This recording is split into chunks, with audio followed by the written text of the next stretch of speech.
Here's my audience, 3 adults. I'm gonna put the phone on the little stand.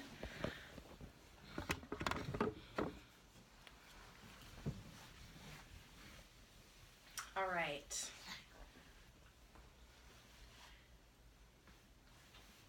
Good morning, everyone. Millennials, they're either loved or they're hated. Loved because they are helping to develop the world, or hated because they feel entitled to everything. A common discussion amongst millennials are immunizations.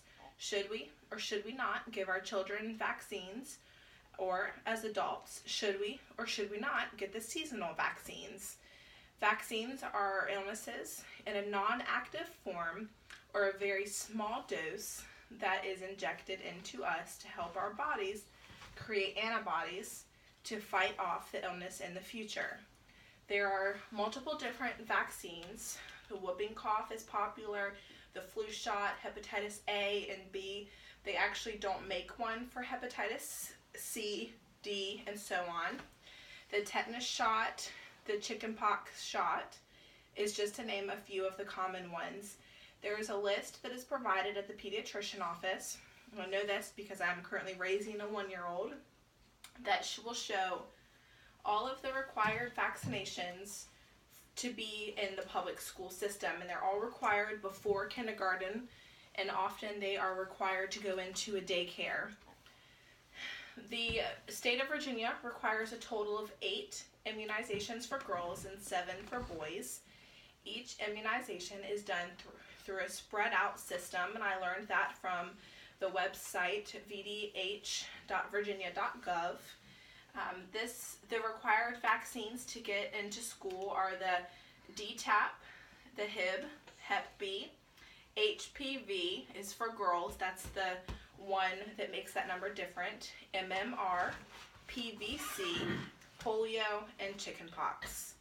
The chickenpox vaccine actually became required January 1st in 1997.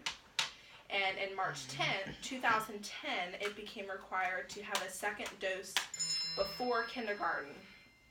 So they get one when they're 1 year old and one more right before they go into kindergarten. Speaking of the only 2 Americas, so North America, South America, there are different infections that have been greatly prevented. Because of the tetanus vaccine, there is less than 1 infection out of 1,000 lives, where before the vaccine was invented, it affected almost 10,000 newborns each year.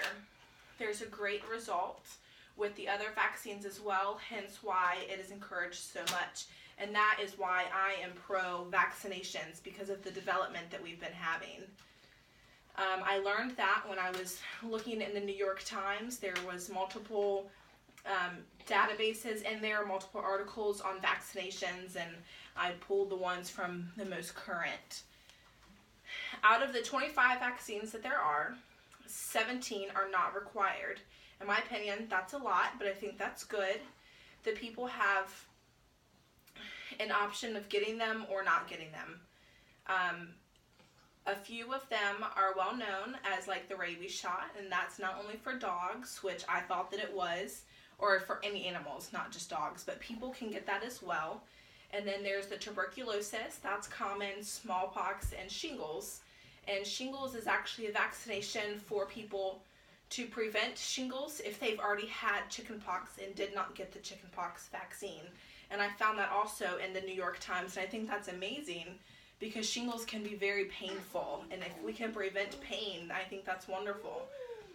Immunizations are suggested for adults as well, like the smallpox and the shingles vaccination.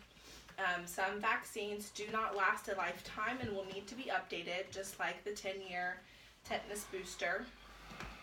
A big common question is, can my child or myself become ill or get autism? And no, the vaccines are not linked to autism or defects. If there are any links, the scientists and doctors would stop or either significantly slow down and do more of a research and study. However, as they continue to study vaccinations, they are learning that it's the more that we do it, the better it is. It's become a great invention. The scientists have worked very hard in developing these to prevent sicknesses and illnesses to be in our bodies. There have been multiple studies with different vaccinations and age groups to see if there was any link to the two, and so far they haven't had any. And I saw that as well in the New York Times article for vaccinations being linked to autism. Now, the government is a large part of the vaccinations. That's why we do have requirements for going into kindergarten, into the school system. There's a lot of money that's involved in the vaccines for the doctors and the government. Immunizations cost continues to rise, and because it's continued to rise, people tend to stay away from them. But it is such a great thing because it can prevent an illness in your body and in your family and your children. And the school system has stated that it's a requirement, and that being that it is a requirement, the insurances have to have that coverage. In 2014, the vaccine called Prevnar had a total income of $4 billion in revenue than the previous year, so then in 2013. The amount continues to go up because it's a requirement and we keep getting them, and the insurance continue to pay for it because of the requirement. And I also found that in the New York Times also, and that article was called Vaccine Cost Soaring, Paying Till It Hurts. I believe that all children and adults should become vaccinated because it helps prevent the infection that can lead to severe issues, pain, or become terminal. I agree with the school system having the vaccines, and that is what we currently practice in our family. I don't think that we need to put things into our body that are not there, but I do think that we need to put things into our body that will help prevent any illness that we could get. If I can protect my child from any sort of pain or discomfort, that's what I want to do, as well as myself. That seems the best to me, and these are the reasons why I think that you should support them as well, to keep yourselves and your children protected and healthy as they can be. Now I'm going to show you my son, and here he is. He's 1 year old. Well, he's a little bit over 1, and he has been through all of the vaccinations on the record at the pediatrician office, and he is perfectly fine. He is healthy, active. Oh, he's so energetic, and he is smart. He continues to learn, and as you can see, he's pulling my hair, so he's right on track with where he should be with his learning. Thank you so much, and feel free to ask me if you have any questions.